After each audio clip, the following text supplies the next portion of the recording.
પ્રકરણ 15 પહેલ વહેલો નિર્ણય. ગિરીશ ગણાત્રા અમદાવાદમાં વસે છે. તેઓ વાર્તાકાર અને ગદ્યકાર તરીકે જાણીતા છે. પાનખરે વસંત, ચેરી મેરી ચમેલીની, તુલસી પત્ર અને પહેલ વહેલો નિર્ણય ગિરીશ ગણાત્રા દ્વારા લખાયેલી ખૂબ જ સરસ અને સંવેદનશીલ વાર્તા છે. તે કિશોર ગૌરાંગના જીવનના એક મહત્વપૂર્ણ તબક્કાને દર્શાવે છે, જ્યાં તે પોતે એક મોટો અને યોગ્ય નિર્ણય લે છે. આ નિર્ણાયકતા બાળકના યુવાન બનવાનું પ્રતીક બની જાય છે.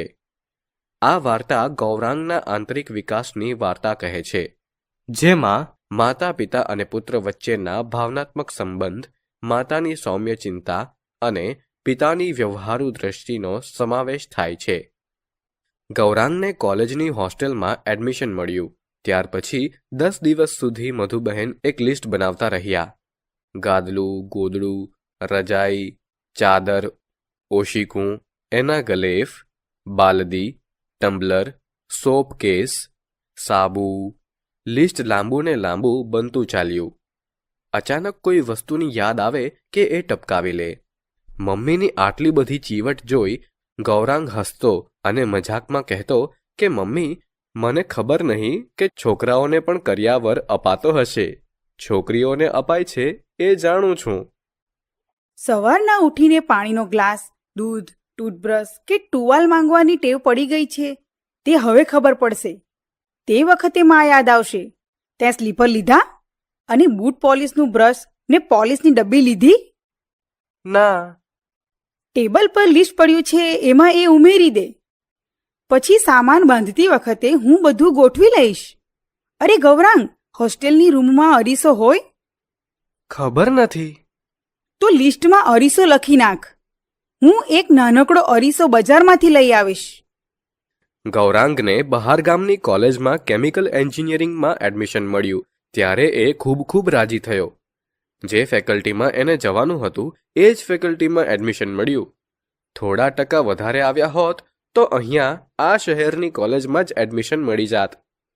કંઈ નહીં. કેમિકલ્સ એન્જિનિયરિંગમાં એને જવાની ઈચ્છા હતી તે ફળીભૂત તો થઈ. અને જ્યાં એડમિશન મળ્યું તે શહેર ઘેરથી ક્યાં ખૂબ દૂર છે. માંડ 70 થી 75 કિલોમીટર દૂર.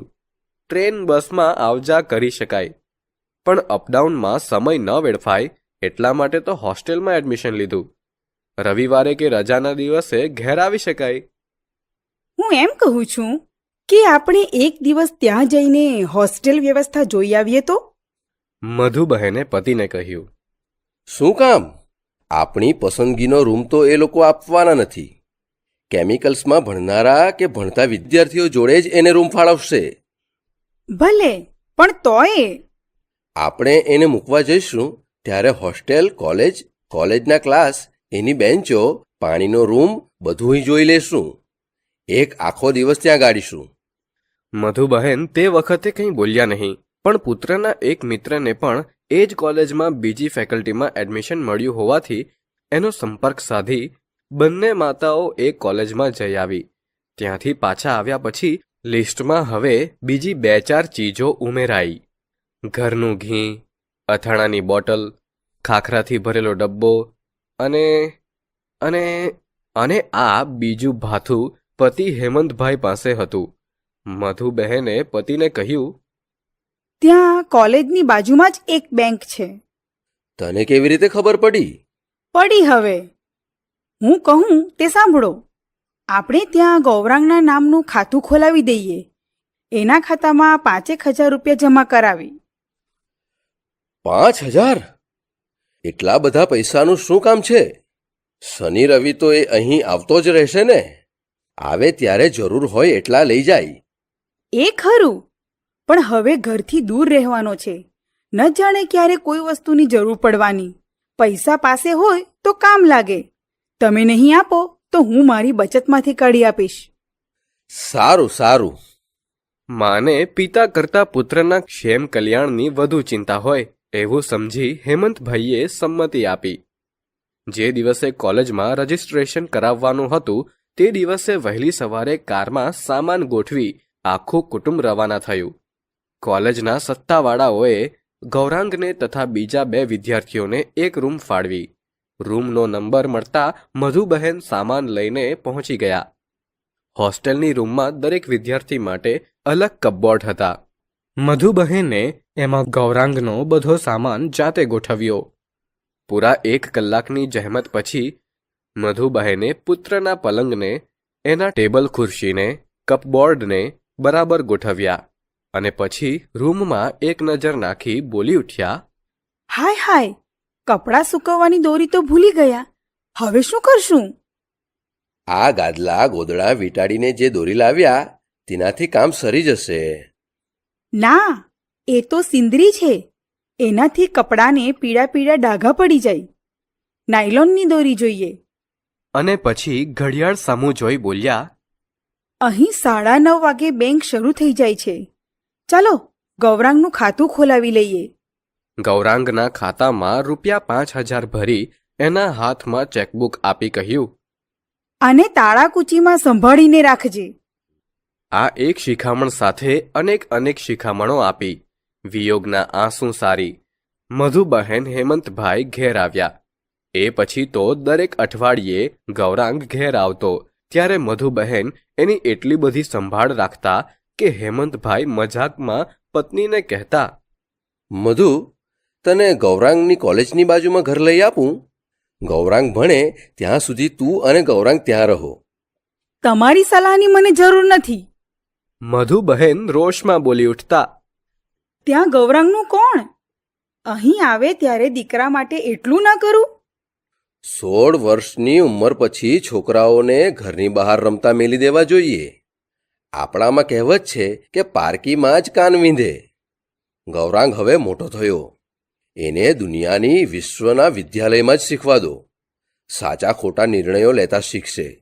અનુભવથી જે શીખે એ સાચું ભણતર.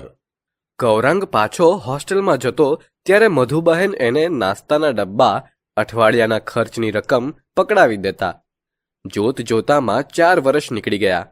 ગૌરાંગ ડિગ્રી લઈને હોસ્ટેલને સલામ કરી પાછો આવ્યો અને પિતાના ધંધામાં ઝંપલાવી દીધું.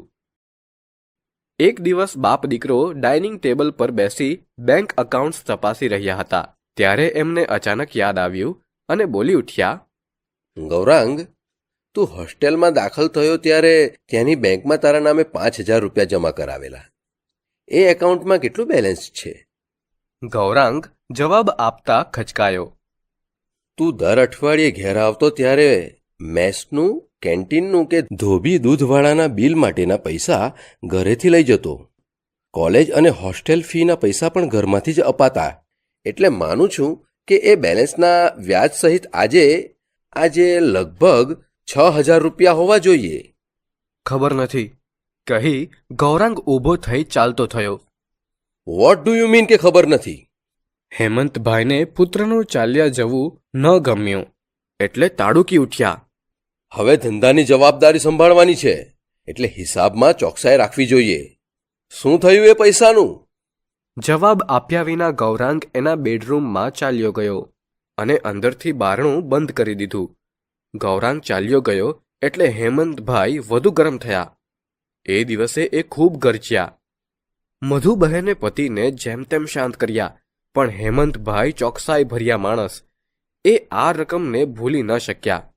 સમય મળીએ એ ગૌરાંગને આ રકમનો હિસાબ આપવાનું કહેતા અને ગૌરાંગ એ ટાળતો.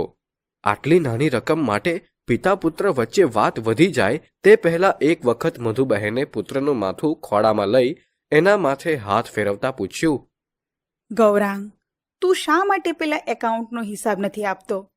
તને ખબર છે કે તારા પપ્પા કેટલા ચોકસાઈ ભર્યા છે? આ બંગલો, કાર, ફેક્ટરી એમને એમ નથી ઊભા થયા. હિસાબની વ્યવહારની ચીવટને કારણે એ કમાયા છે. તારાથી એ રકમ વપરાઈ ગઈ હોય તો મને કહે. મારી પાસેથી એ રકમ તને આપી દઈશ. તારા પપ્પા જેટલા નારિયેળની છાલ જેવા કડક છે એટલા જ કોપરા જેવા કૂણા પણ છે. તું એમને હિસાબ આપતા ગભરાતો હોય તો મને કહી દે. આપણે બંને એ રકમનો કોઈ રીતે ખુલાસો આપી શકીશું. પુત્રને બહુ મનાવ્યો ત્યારે એણે માતા સમક્ષ ખુલાસો કર્યો. મમ્મી, ત્રીજા વર્ષમાં મારા રૂમ પાર્ટનર તરીકે વિજય કરીને એક છોકરો હતો. એનું પહેલું સેમેસ્ટર પૂરું થાય તે પહેલાં જ એના પિતા મૃત્યુ પામ્યા. એક તો વિજયના ઘરની સ્થિતિ સારી નહીં. જેમ તેમ કરીને એના પિતા વિજયને ભણાવવાનો ખર્ચ ઉઠાવતા. એ આશાએ કે પુત્ર એન્જિનિયર થશે, કમાણી કરતો થશે ત્યારે સુખના દિવસો જોવા મળશે. એ એના પિતાની અંતિમ વિધિ પતાવવા ગયો પછી પાછો આવ્યો જ નહીં. 10-15 દિવસ થયા છતાંય એ ન આવ્યો એટલે અમે 2-3 વિદ્યાર્થી એને ઘેર ગયા. અમે એને મળ્યા ત્યારે ખબર પડી કે વિજય અભ્યાસ છોડી નોકરીએ લાગી જવા માંગે છે. મમ્મી, વિજય ભણવામાં ખૂબ જ હોશિયાર હતો. 1.5 વર્ષ માટે એની આખી કેરિયર રોડાઈ જતી હતી. એટલે અમે 5-6 વિદ્યાર્થીઓએ નક્કી કર્યું કે એનો કોલેજનો, હોસ્ટેલનો ખર્ચ આપણે ભોગવી લેવો. મેં પેલા બેંક એકાઉન્ટના 5,500 રૂપિયા વિજય પાછળ ખર્ચી નાખ્યા. પપ્પાને હું કેવી રીતે હિસાબ આપું? એ ચીડાય તો? મધુબહેન હસ્યા અને કહ્યું, બેટા, બસ આટલી જ વાત છે ને? પછી તારો પેલો દોસ્ત વિજય ગ્રેજ્યુએટ થયો ખરો? હા, યુનિવર્સિટીમાં એ ડિસ્ટિંક્શન સાથે પહેલા વર્ગમાં પાસ થઈ ગયો. ચાલ, તારા ખર્ચેલા પૈસા લેખે લાગ્યા. હવે આ વાત તું મારા પર છોડી દે. 2-3 દિવસ પછી હેમંતભાઈ જ્યારે મૂડમાં હતા ત્યારે મધુબહેને પતિને ગૌરાંગના પેલા એકાઉન્ટનો હિસાબ આપ્યો અને વિગતવાર વાત કરી. વાત સાંભળીને હેમંતભાઈ ખૂબ ખુશ થયા અને બોલી ઉઠ્યા, મારા છોકરાએ જે સારો નિર્ણય લીધો એનો મને આનંદ છે. એ છોકરો નિર્ણય કરતા તો શીખ્યો ને. ગૌરાંગ પાસે મારી જે અપેક્ષા હતી તે આ જ હતી. નિર્ણય લેતા શીખો. ખોટો નિર્ણય લેવાઈ જાય તો એના અનુભવને ધ્યાનમાં રાખી બીજા નિર્ણયો લો.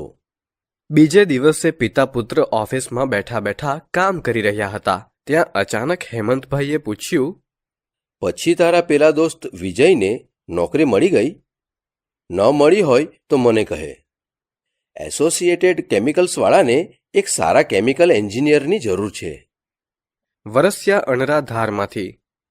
ગૌરાંગને કેમિકલ એન્જિનિયરિંગમાં નવી કોલેજમાં પ્રવેશ મળે છે અને હોસ્ટેલમાં રહેવાનો સમય આવી ગયો છે.